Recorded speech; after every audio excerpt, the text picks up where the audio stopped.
Falaula, maka sekiranya tidak, fadlullah, ada karunia dari Allah, ada keutamaan dari Allah, ada kefadilan dari Allah, asarum, ada kasih sayang dari Allah atas kalian, wahai Bani Israel, kan itu maksudnya. Termasuk ditangguhkannya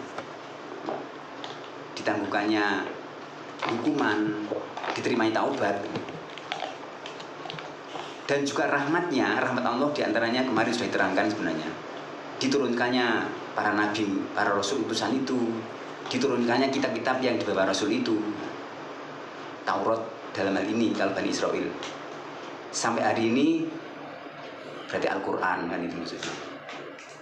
Jika tanpa pengutusan rasul dan kitabnya, lakuntum, sungguh kalian, pastilah kalian minal khosirina, termasuk orang yang rugi. Artinya ya tidak bisa taat.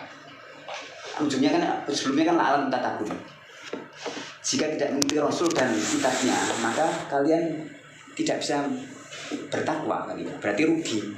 Rugi berarti celaka, baik dunia maupun akhirat, kecuali bertaubat kembali. Secara umum itu sebenarnya. Kalau ini kan Yahudi Madinah maksudnya, yang ada di zaman Rasulullah. Kalau diambil dari ayat sebelumnya itu kan mengingatkan di zaman nenek moyangnya kan sudah seperti itu. Sampai diangkat gunung untuk ditimpakan karena mereka nggak mau berikrar. Baru berikrar kan itu. Kemudian Allah di ayat yang 63-nya itu, ambillah apa yang kami berikan kepada kalian dengan teguh, dengan kuat. Maksudnya istauta itu pegang teguhlah. Pelajari, fahami, amalkan dengan teguh. Apa mengamalkan itu? Kita juga mungkin juga harus waspada. Mengamalkan itu tidak sekedar menyampaikan atau tidak sekedar mengatakan, tapi dari hati yang benar, diucapkan dengan benar, dan perilaku yang benar. Coba lihat ayat Al-Araf apa itu ya? Yang walau anak ahlul qura itu. Di situ kan ada, jika kalian tidak mendustakan ayat kami, coba kira-kira orang Indonesia kan mayoritas beriman ya. Terus dikatakan mendustakan ayat Allah, mau atau enggak kira-kira? Ayat itu di situ. Sekiranya penduduk negeri itu beriman dan bertakwa, kan itu. La fatahna barukatin, kami turunkan berkah dari langit dan bumi. Kemudian ada situ dikarenakan walkin kadzabu, karena kalian itu kadzabu, mendustakan ayat-ayat kami, fa'akhadnahum, kami timpakan azab, siksa. Artinya bermacam-macam kejadian seperti ini hari ini di negeri ini, itu termasuk bagian dari azab sebenarnya. Artinya kalau benar-benar itu diamalkan dengan benar kitab Allah itu, pastilah aman sentosa, selamat sentosa negeri ini. Sampai, maaf, saya berani mengatakan, mayoritas penyampai kebenaran kitab Allah di hari ini, maaf, bohong. Apa bohongnya? Ya buktinya seperti ini. Contoh, katakanlah, katanya untuk menang itu harus softnya harus rapi, kan itu toh. Maksudnya soft kurma Islam itu harus rapi. Sementara misalnya ada setiap tokoh agama ada di kelompok masing-masing. Kelompok sana membela sana, kelompok sini membela, terus mau rapi gimana kira-kira? Kan pasti akan membela kelompoknya masing-masing. Untuk rapi akan sulit. Nggak bisa bersatu itu maksudnya. Akhirnya saling cerai-berai, saling mencaci, saling merendahkan. Nah kalau karena ada iman, apa bisa melakukan itu? Berarti kan kebohongan sebenarnya. Maka singkat kata, ringkas kata, bahkan maaf, terdetik di hati saya akan berani mengatakan di khutbah saat ada jadwal saya. Nggak tahu kok tiba-tiba kemarin Sabtu itu atau Senin pagi itu, subuh itu muncul gitu.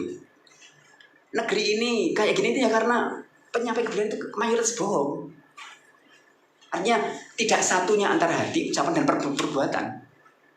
Kalau benar nggak akan berani itu saling mencaci itu para tokoh itu, saling menjatuhkan, saling menjelekan, bahkan saling mencopot kan. Aman-aman hanya di organisasi dicopot seperti itu misalnya di Malang itu kan kayak gitu kisahnya. Kalau itu benar, nggak akan melakukan itu. Kembali pada ayat ini. Jadi pelajaran ini kemarin diterangkan sudah banyak lebar sebenarnya. jika ingin selamat, bertakwa, tidak khosirin di ayat akhir ini, yaitu kerjakan. Maksudnya ambil, pelajari kitab Allah itu, kemudian amalkan dengan benar, agar tidak khosirin, orang yang rugi, orang yang celaka. Kecuali yang bertobat, kemudian ya kembali pada Allah itu. Atau sekilas saja ayat 65 ini ya. Sekalipun nanti agak depan kan diulang dengan terjemahnya. Dan sungguh kalian telah mengetahui orang yang telah melanggar di antara kalian. Ini kan melanggar di hari Sabtu itu. Hari Sabtu, hari Sabat maksudnya kan hari khusus ibadah. Tidak boleh bekerja, tidak boleh beraktivitas lain kecuali ibadah. Tapi mereka malah melanggar dengan meletakkan jaring ikan. Kan itu. Kemudian terperangkap di hari Sabtunya, kemudian malam Ahad, Sabtu malam Ahad baru diambil. Itu kan tipu daya yang ya kesannya kan mau menipu Allah. Sekalipun pekerjaannya tidak dilakukan di hari Sabtu, kan malah terperangkapnya ikan-ikan itu di hari Sabtu. Dan di hari Sabtu itu memang ada ikan yang lebih banyak. Ya memang ujiannya seperti itu. Artinya mereka telah mengerti betul secara ringkas ayat ini. Akhirnya mereka kan tetap ada yang melanggar itu. Maka di samping yang melanggar itu kan ada yang mengingatkan dan yang tidak mengingatkan. Ringkasnya yang mengingatkan yang selamat dari ya jadi kunukir dan khosin itu. Artinya setelah menjadi kera betul, keterangannya gitu ya. Ada juga tafsirnya sifat-sifatnya seperti kera. Gara-gara melanggar fakulna, kami berfirman kepada mereka yang melanggar, kunu jadilah kalian kirodatan kera khosin yang hina. Keterangannya kan hidup 3 hari, tidak makan tidak minum. Kemudian yang mengingatkan kan mendatangi. Bukankah sudah aku ingatkan? Mengangguk keranya. Keterangannya gitu di tafsir apa itu? Itu kasir ya keterangannya. Mengangguk maksudnya mengiyakan. Maka yang diam pun juga kena, maksudnya kena juga azab itu maksudnya. Yang selamat keterangan kalau dilanjutkan itu yang selamat itu ya hanya yang apa? Hanya yang mengingatkan, yang beramar ma'ruf maksudnya. Di Al-Maidah berapa itu ya? Ada keterangannya. Di zaman Daud itu kan di antara mereka tidak saling mengingatkan, tidak saling melarang jika sebagiannya melanggar aturan Allah itu. Artinya amar ma'rufnya tidak berjalan, maka ya Allah menurunkan azab seperti itu. Nggak tahu amar ma'ruf di sini berjalan apa enggak. Maksudnya di negeri ini. Tapi kan kalau diingatkan ya akhirnya saling bertengkar seperti itu kan. Maksudnya kan pengingatannya kan enggak berdampak ya kan. Tidak membuahkan segera tobat gitu maksudnya. Yang ada kan malah saling menjatuhkan, saling bertengkar. Kembali pada ayat 64 khususnya. Karena mereka berpaling, sudah ikrar itu diteguhkan. Tapi untung Allah kan, jika tidak karena karunia Allah, fadilah ya, anugerah dari Allah atas kalian, dan juga rahmatnya, sungguh kalian termasuk orang yang rugi. Secara umum, betapa Allah itu kasih sayangnya luar biasa ya. Artinya benar-benar Allah itu ya kasih sayang luar biasa, mengingatkan diturunkan Rasul, diturunnya kitab-kitab itu agar kembali menyadari ayat la'allakum tattaqun, menyadari betul akan keberadaan Allah, akan kasih sayang Allah. Secara ringkas kan ada keterangan puncak penghambaan itu kan bersyukur keterangannya. Kenapa kok bersyukur? Ya sebagaimana waktu Aisyah menegur Rasulullah itu, kenapa engkau sudah diampuni, sudah dijamin surganya, kok masih juga sampai bengkak-bengkak?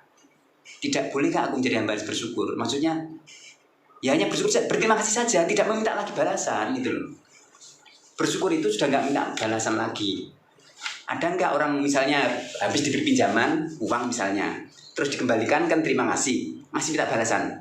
Kira-kira logis apa enggak? Mari dipinjami loh ya, terus dikembalikan nanti sepeda terus kan baik, terima kasih ya, terus masih minta upah kira-kira. Kalau masih ada minta upah kira-kira maaf, kira-kira pikirannya itu sehat apa enggak ya? Kan masih dikasih pinjaman misalnya atau pemberian kemudian kita kembalikan terus kita masih minta upah ya Allah, ya memang boleh minta upah, tapi yang benar itu sudah nggak minta upah terima kasih itu, karena sudah menyaksikan betapa karunia Allah itu sudah nggak terhitung gitu loh. Tinggal terima kasih, mulai jasmani rohani, organ-organ yang kelihatan dan yang kelihatan kan jantung gitu, tapi kan tetap pekerjaannya kan kelihatan. Kalau misalnya jantung, nafas dan sebagainya itu berhenti sedetik atau beberapa detik aja, kira-kira ya apa? Sudah selesai sudah hidup itu. Jadi betapa kita tidur pun tuh Allah menjaganya, tetap bekerja itu. Paru-paru, jantung dan sebagainya tetap bekerja. Mau kok bisa gak berterima kasih? Aku gak bisa nerang terlalu detail-detail. Renungkan sendiri, terima kasih itu sudah gak bisa balasan. Kecuali nanti Allah mengungkapkan sendiri kepada kalian, entah lewat mana caranya, baru nanti betul baru mengakui kata saya ini. Sementara itu mungkin kalau mau ditambahkan monggo, atau mau ada bertanya silakan. Oh, mau tanya? Mau tanya. Ini